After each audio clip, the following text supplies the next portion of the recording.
नमस्कार, knocking-news.com में आपका स्वागत है। मैं हूं गिरिजेश वशिष्ठ। ब्रिटेन और बहुत सारे यूरोप के देश जो अभी रूस वाली लड़ाई में कूद पड़े थे, अब धीरे धीरे जो आर्थिक प्रभाव हैं उसके समाज पे वो सामने आने शुरू हो गए हैं। ब्रिटेन में एक नई समस्या खड़ी हो गई है और वो है बूमरैंग चाइल्ड की समस्या। बूमरैंग चाइल्ड कह लीजिए, बूमरैंग किड्स कह लीजिए या कुछ और। ये बूमरैंग चाइल्ड होते क्या हैं? बूमरैंग आप हम में से आप सब जानते हैं क्योंकि हमने बचपन से बूमरैंग के बारे में पढ़ा है। ऑस्ट्रेलिया में इसका बहुत इस्तेमाल होता है। और अगर आपने जंगल बुक देखा हो तो मोगली के पास एक ऐसी केले की तरह एक लकड़ी थी जिसको वो फेंकता था और घूम के वापस आ जाती थी उसके पास। वो उसका वही हथियार था। बूमरैंग भी कुछ आदिवासी इस्तेमाल करते रहे हैं ऑस्ट्रेलिया के, जिसमें वो एक टेढ़ी सी आकृति का एक यंत्र होता है, उसको फेंकते हैं, वो हवा में जाता है और वापस उड़ के आ जाता है आपके पास। बूमरैंग की खासियत ये जाएगा और वापस आ जाएगा। तो बच्चे कैसे बूमरैंग हो सकते हैं? आज हम इसी समस्या पे बात करेंगे कि ब्रिटेन की बूमरैंग चाइल्ड वाली समस्या क्या है। कहीं मत जाइए, चैनल को सब्सक्राइब कर लीजिए, मैं अभी हाजिर होता हूँ।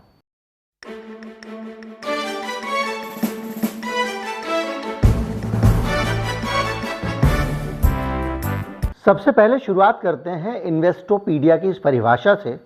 ये परिभाषा बताती है कि वो नौजवान बच्चे जो लौट के घर आ जाएं। भारत के संदर्भ में कहेंगे तो बुढ़ापे में इससे बड़ा वरदान क्या हो सकता है कि आपके बच्चे आपके पास रहें। लेकिन यूरोप में, अमेरिका में और बाकी पश्चिमी देशों में बच्चे बुढ़ापे में आपके पास आ जाएं, ये भी एक बड़ी समस्या बन गई।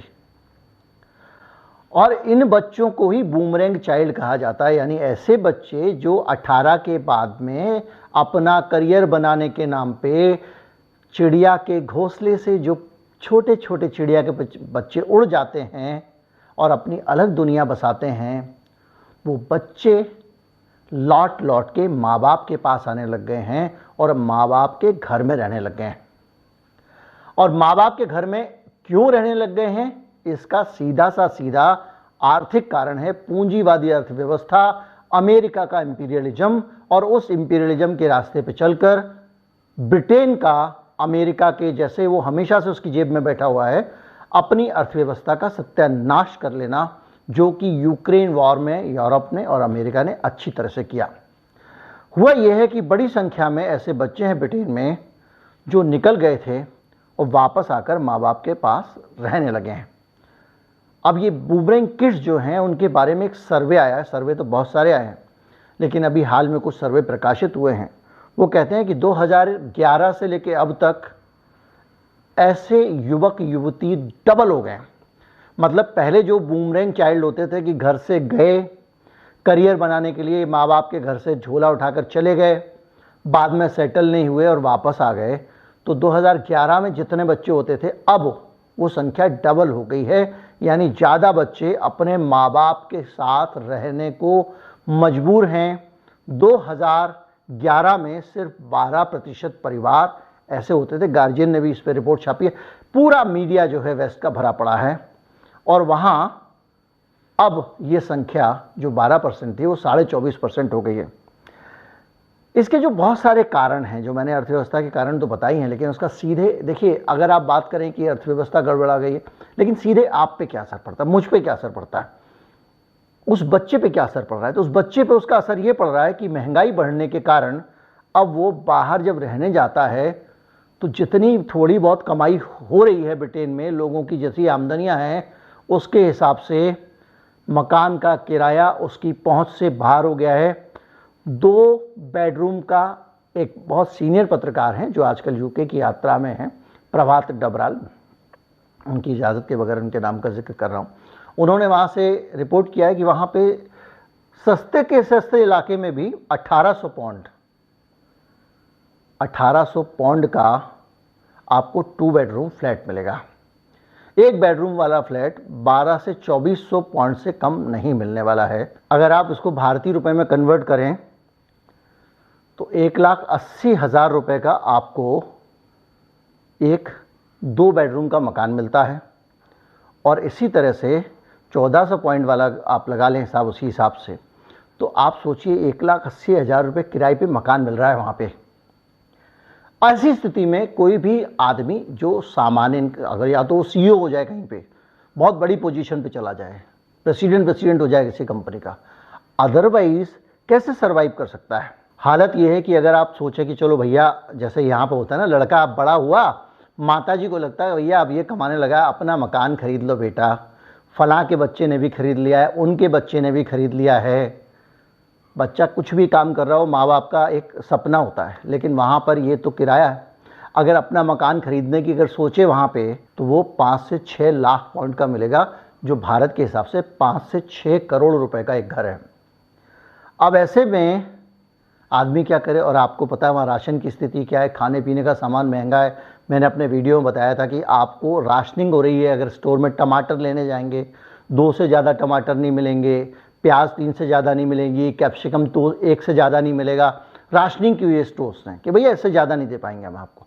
क्यों? क्योंकि शॉर्टेज है, और जब इतनी शॉर्टेज होगी तो दाम कितना आसमान पर होगा, इसका आप अंदाज़ा लगा सकते हैं। और अगर मान लीजिए आप बेरोज़गार हैं, आपको काम नहीं मिल रहा है, तो जो बेरोज़गारी भत्ता मिलता है उस पर आप सर्वाइव कैसे करेंगे। 500 से 600 पाउंड हर महीने बेरोज़गारी भत्ता मिलता है, और उसमें अकेले रहना असंभव है।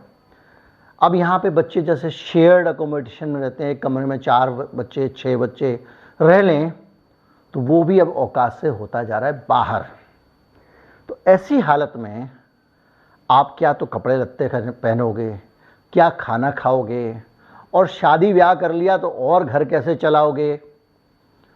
तो उसमें हालत ये बच रही है कि अब कोई रास्ता नहीं है।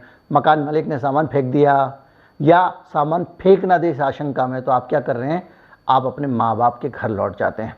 और ये समस्या इतनी बड़ी हो गई है कि अब वहाँ पे बाकायदा अलग अलग जगहों पे स्टडी की जा रही हैं, लोगों को गाइडेंस दिया जा रहा है, पेरेंट्स को समझाया जा रहा है। देखिए सरकार तो उनके लिए कुछ कर नहीं पा रही है, जिम्मेदारी ले नहीं पा रही है, तो पेरेंट्स को समझा रही है वो आने दो, तुम्हारे घर में आएंगे, आपके लिए खतरा नहीं है। स्टडी आ रही है, स्टडी कह रही है कि बच्चे घर में आने दो, खतरा नहीं है, बल्कि लिए आपके लिए अच्छा है। आपको बुढ़ापे में आपका रिटायरमेंट खराब नहीं करेंगे, आपके रिटायरमेंट को एनरिच करेंगे, क्योंकि आपके साथ में रहेंगे। वहाँ के लोग परेशान हैं, उनको लग रहा है कि यार हमारे कोई खाने की, हम तो किसी तरह से रिटायर आदमी हैं, अपना गुजारा चला रहे हैं, ये हमारे सर पे आ जाएंगे, तो इनको भी उसी घर में रखो, फिर इनकी ज़रूरतें होंगी। लेकिन इसका दूसरा पहलू भी है जो हम भारत के लोग अच्छी तरह से समझते हैं, जिसके लिए हम लोग परेशान हैं। व्हाट्सएप पे अक्सर देखते होंगे, बेटा विदेश चला गया, माँ बाप परेशान हैं क्योंकि वो अकेले रहते हैं, बच्चे मिलने आते नहीं हैं, कभी कुछ कहानी पढ़ते हैं, कभी कोई खबर पढ़ते हैं कि माँ बाप की मौत हो गई, 4 दिन 5 दिन तक किसी को पता ही नहीं चला, उनका शरीर जो है वो अंदर उसका क्षरण हो रहा था या वो सड़ रही थी लाश उनकी, लेकिन कोई देखने वाला नहीं था। तो उस तरह की स्थितियां जो है हम भारत में देखते हैं, लेकिन वहाँ पर एक स्ट्रक्चर बना हुआ है, वहाँ वो कहते हैं भैया गए तो अपना सर्वाइव करो। तो अब पेरेंट्स को समझाया जा रहा है और ये कहा जा रहा है कि भैया आप ये इनको लेके आप पैनिक में मत आइए, ये बड़े अच्छे हैं, आपके लिए बढ़िया। पूरा समाज पेरेंट्स को इस बात के लिए एजुकेट करने में लग गया है, क्योंकि उनको पता है कि अगर आपने पेरेंट्स को एजुकेट नहीं किया तो ये इतने सारे आदमी हैं, इनका सरकार इंतज़ाम कैसे करेगी। अब सरकार के पास वो राजा का सिंहासन, उसका राज तिलक, उसकी यात्रा, ये सब निकालने के लिए पैसे हैं, आम आदमी के लिए कुछ भी नहीं है। आप सोचिए कि मतलब ये जो पूरा एक जो पैटर्न चल रहा है ना, जो अमेरिका परस्ती का पैटर्न है, उसके जितने खास दोस्त देश हैं, हम भी खासों में ही आए हुए हैं बहुत सालों से, उन सब के अंदर जो दशा है वो आपके सामने दिखाई दे रही है। सरकार नागरिकों के लिए कुछ करने को तैयार नहीं है। बेल आउट पैकेज दे देगी, उद्योगपतियों को पैकेज दे देगी, बड़े बड़े लोगों को दे देगी, लेकिन आम आदमी के लिए ये स्थिति है कि पेरेंट्स को समझाया जा रहा है भैया इनको रख लो घर में, आपके आ रहे हैं। बड़ी स्थिति ये हो गई है कि अब ये ट्रेंड जो है वो वहाँ खबरों में बड़ा ट्रेंड बन गया है। Young Britons return to the family nest, number of boomerang children moving back in the parents expected to surge thanks to rising cost of living। कई जगह पे ये कवरेज आ रहा है। अब ये एक बड़ी चुनौती वहाँ के समाज के लिए बन गई है। जाहिर बात है, ऐसे में पेरेंट्स को ही अपने आप को समझाना पड़ेगा। इसके सकारात्मक पहलू भी हैं, इसमें कोई शक नहीं है। बच्चे जब आएंगे, पेरेंट्स के पास रहेंगे, पेरेंट्स की मदद करेंगे, बुढ़ापे का अकेलापन उनका दूर होगा, उनका घर भी गुलजार रहेगा, कुछ रौनक सी रहेगी। पता नहीं वहाँ रौनक कितनी पसंद करते हैं। हमारे यहाँ तो चिल्ला चोट चाहिए घर के अंदर। चिल्ला चोट आप जानते हैं ना? नहीं जानते हो तो कहीं मध्य प्रदेश में जो है वो शोर शराबे को कहते हैं। बड़ा प्यारा शब्द है, इसलिए मैं कभी कभी इस्तेमाल कर लेता हूँ। उम्मीद करता हूँ अब आपको समझ में आया होगा कि सिर्फ खिलौना ही नहीं, आदमी भी बूमरैंग हो जाता है, और किस तरह से अर्थव्यवस्था ने लोगों को बूमरैंग कर दिया है, और ये कितनी बड़ी समस्या ब्रिटेन के लिए बन गई है। नमस्कार, जय हिंद।